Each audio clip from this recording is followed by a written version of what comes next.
आज उत्तर प्रदेश नगर निकाय चुनाव का प्रथम चरण का 4 मई को मतदान चल रहा है और मैं एडवोकेट इंतखाब आज़ाद सोशल मीडिया पर कुछ मुस्लिम नेताओं को ऐसा कहते सुन रहा हूँ कि मुसलमानों के वोटर लिस्टों में नाम नहीं हैं या वोटर लिस्टों में उनके नाम गलत हैं और पर्ची मिलान के दौरान पुलिस प्रशासन मुस्लिम मतदाताओं को पोलिंग बूथ से भगाने का काम कर रहा है। इसमें मैं ये कहना चाहूँगा कि जब भी कोई चुनाव होता है, लोकसभा चुनाव हो, विधानसभा चुनाव हो, त्रिस्तरीय पंचायत चुनाव हो अथवा नगर निकाय चुनाव, इन तमाम चुनाव के होने से पूर्व बाकायदा चुनाव आयोग समाचार पत्रों में एक विज्ञापन प्रकाशित कराता है और कहता है कि फला तारीख में फला मस्जिद, मदरसा, मंदिर, धर्मशाला या चौराहा या फला की चौपाल में BLO बैठा है। क्षेत्र की जनता अपने डॉक्यूमेंट्स लेकर उनके पास जाए और अपना नाम वोटर लिस्ट में दर्ज कराए। जब वोटर लिस्ट तैयार हो जाती है तो फिर से उस वोटर लिस्ट को पब्लिक के सामने, जनता के सामने भेजा जाता है और फिर कहा जाता है कि अगर किसी को इस पर कोई आपत्ति हो, कोई ऑब्जेक्शन हो तो वो इस पर ऑब्जेक्शन उठाए ताकि जिन मतदाताओं के नाम छूट गए हैं उनके नाम को पुनः इस सूची में जोड़ दिया जाए। फिर उसके बाद एक तीसरी सूची प्रकाशित होती है, उसमें भी इसी तरह का प्रचार बाकायदा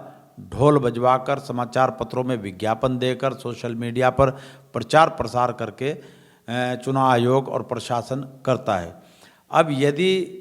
वोटर लिस्ट में किसी मतदाता का नाम गलत है, उसका एड्रेस गलत है, उसके नाम की स्पेलिंग गलत है, तो इसका जिम्मेदार स्वयं मतदाता है, क्योंकि उसको चुनाव आयोग ने मौका दिया था कि अपना नाम, अपने नाम की स्पेलिंग सही तरीके से वो कराए। और अगर वोटर लिस्टों में नाम नहीं है, वोटर लिस्टों से ये कागजात जमा करने के बावजूद भी किसी का नाम नहीं है, तो उसका जिम्मेदार प्रशासन या चुनाव आयोग नहीं है, बल्कि उसके जिम्मेदार वो मुस्लिम नेता हैं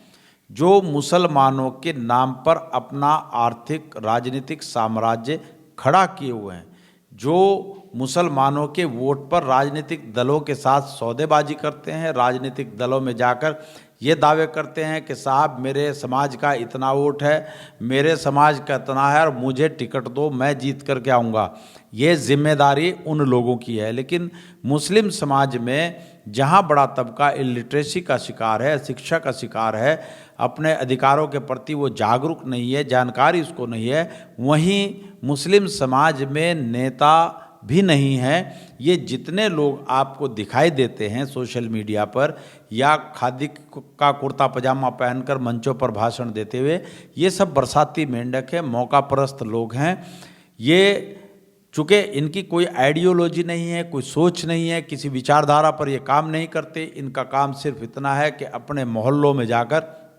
भारतीय जनता पार्टी, मोदी, योगी और RSS को हम गालियाँ दे लें और गालियाँ दे करके जो भी मुसलमानों के दिल और दिमाग में हिंदुओं का खौफ बिठाने में सक्सेस हो गया, वो मुसलमानों के वोट ज़्यादा लेता जाता है। वरना इससे पूर्व ये तमाम मुस्लिम नेता अपना कारोबार देखते हैं, अपने फार्म हाउसों पर रहते हैं, सैर सपाटा करते हैं, कोरमा बिरयानी की दावतों में मस्त रहते हैं और जब चुनाव आता है तब सोशल मीडिया पर बैठकर ये रोना शुरू कर देते हैं कि जी हम पोलिंग बूथ पर गए थे, वहाँ पर पुलिस हमारा कार्ड चेक कर रही है, पुलिस हमें वोट नहीं डालने दे रही है। अरे भाई, हम भी वोट डालते आ रहे हैं, हमारा परिवार भी वोट डालता है, हमारे लोग भी वोट डालते हैं, हमें तो कभी पुलिस ने नहीं रोका, ना पुलिस ने हमें वोट डालने से रोका। हम समय रहते अपने तमाम डॉक्यूमेंट्स के आधार पर वोटर लिस्ट में अपना नाम दर्ज करवाते हैं। ये जिम्मेदारी मतदाताओं और उन नेताओं की है जो मुसलमानों के नाम पर राजनीति करे। इसलिए सोशल मीडिया पर बैठकर ये आरोप लगाना, घड़ियालू आंसू बहाना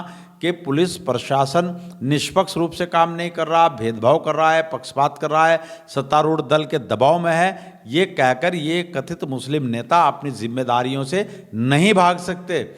मैं जो देख रहा हूँ, जो लोग इस तरह के आरोप सोशल मीडिया पर लगा रहे हैं, वो ज़्यादातर उसमें क्या है कि उनका एड्रेस सही नहीं है, उन्होंने घर चेंज कर दिया, उनका नाम परिवर्तन हो गया, उनके नाम की स्पेलिंग सही नहीं है, तो सारे मामले इस तरह के आ रहे हैं। यदि ये लोग समय पर रहते हुए